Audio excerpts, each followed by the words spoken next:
The Lakers have barely had time to celebrate their NBA championship before every team in the league made moves to improve and take a run at them. So, Rob Pelinka got to work to remake the roster, losing some key players, but adding new dimensions that should keep them above the rest of the NBA and favorites to win yet another title.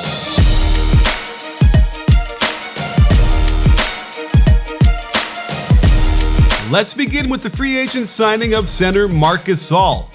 Having lost both starting center JaVale McGee and super sub Dwight Howard, the Lakers were in desperate need for a center that could get them some useful minutes. If you plug him into the JaVale McGee role at 17 minutes a game, it will be the lowest of his career by far, but maybe this is a good thing to keep him healthier than he was last year, as he will turn 36 in January. But if you think you can compare his offensive game to McGee and Howard, forget about it. His skill set as a passer gives the Lakers whole dimensions they hadn't gotten from those two.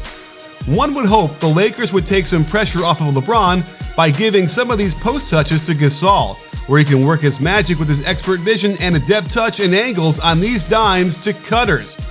The Lakers certainly have actions out of the high post in their offense where you'll see these types of cuts and passes on the regular. But it's not just at the elbow where Gasol will really help. He sets a big ball screen and can do a lot of things off of the short roll, utilizing his vision to create open corner threes off of quick decisions and reads that few big men have the ability to see.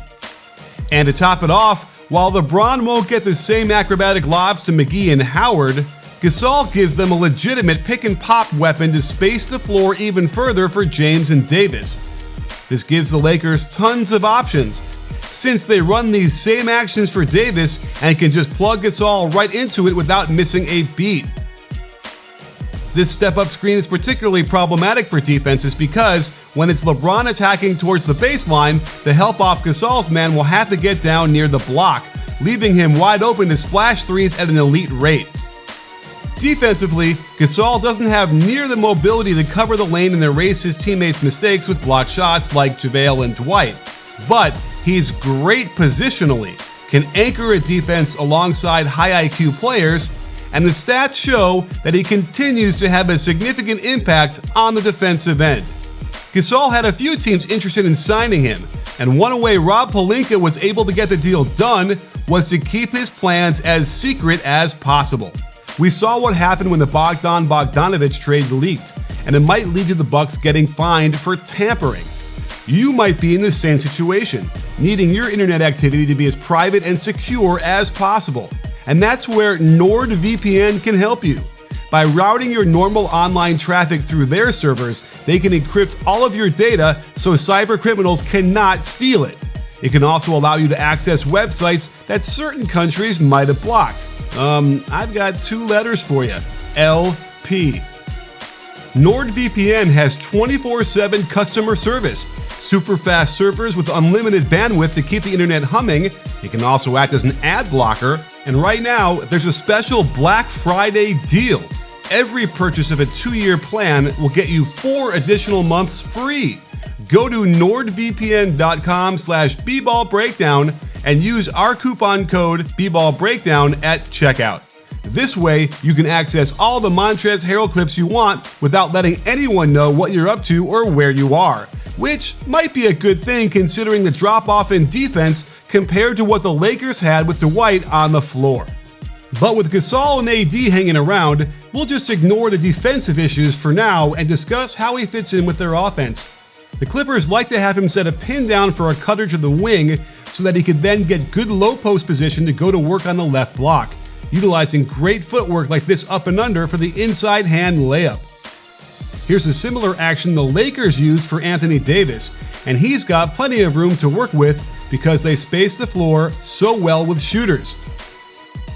You can see here how both teams like to set inside ball screens on the wing and then let the screener roll towards the hoop in order to get deep position down low, especially after forcing a switch and attacking the mismatch. Another popular action the Clippers loved running with Harrell is a pin away for a guard on the weak side, then have him turn around and make it into a ball screen, collapsing the defense into the paint and getting a little jump hook for Trez. The Lakers had this exact same action for Anthony Davis, and perhaps that's why it didn't work so well when they tried to run it against Harrell and the Clippers, but the quality of shot was pretty high. Harrell could also get plugged into this similar set, where after he sets the pin away for the guard, it flows right into a double ball screen out top for LeBron, who knows how to find the roll men for easy shots. Operating out of a double high post is nothing new to Harrell, who would set this screen to the outside and finish strong over the help rotation, who was usually a smaller and ineffectual guard. The Lakers like to run elbow get out of horns, a double high post set that gets LeBron a ball screen close to the basket, and if the defense loads up to the ball, it would be easy finishes galore for Montrezl in this action. And that brings us to Dennis Schröder, who might be replacing Rajon Rondo's roster spot, but certainly doesn't do what Rondo did so well for them. In a head-to-head comparison, you can see Schroder gives them a lot more scoring punch and a lot less playmaking in terms of assists. While Schroder seems to be the better shooter from three-point range, I will point out that Rondo scorched it in the playoffs this past year on his way to being the third most valuable player during the Lakers' title run. What Schroder brings alongside Montrezl Harrell is a serious scoring punch off the bench, along with Kyle Kuzma, and he operates out of the pick and roll in ways that Rondo simply can't do, primarily out top by generating open mid-range jumpers. He's elite at these shots, justifying so many of them shot from 15 to 18 feet, and the Lakers would be wise to get him as many of these pick and rolls as possible. But he also does well with crafty feet work when getting to the basket, primarily to his right, where you'll see him demonstrate his speed and quickness, aggressively shooting these off-foot layups reminiscent of Tony Parker. But he also can go to his left hand and finish off-foot on that side too, making him very hard to guard if the goal is to stop him from scoring the basketball. From out top, it usually leaves just the big man back in the paint trying to contain, and Schroeder is great at crossing over and elevating for a finish at the hoop, but also has really nice touch when weaving into the lane laterally and uncorking floaters over the contest of the defender. If it's scoring you want from the lead guard position, running him in the high pick and roll will get you plenty of points. You won't see him throwing dimes left and right like Rondo did, but he'll make up for it by doing all the work himself. He established himself as a better than average spot-up three-point shooter last year, no doubt from the presence of Chris Paul throwing perfect passes at the right time. And it should be no different this year with so much gravity around him to operate. Rondo averaged a little more than 3 minutes a game alongside LeBron and AD, so expect something similar for Schroeder, who should be able to provide vital spacing and get assists from a guy who's an even better passer than CP3 if that's even possible. But I can imagine plenty of extra rest for LeBron and Davis when they run a vaunted Schroeder-Harrell pick and roll over and over, with Kuzma spotting up from the perimeter. The Lakers bench should lead the league in scoring and help them extend leads the starters build. You then throw in the veteran leadership of Wes Matthews, who won't play too much, but can give you a three-pointer every now and then and some hustle. And the Lakers have put themselves right back into the pole position for this year's NBA title. There are some other teams that also reloaded in a serious way, so the Lake Show will have their hands full.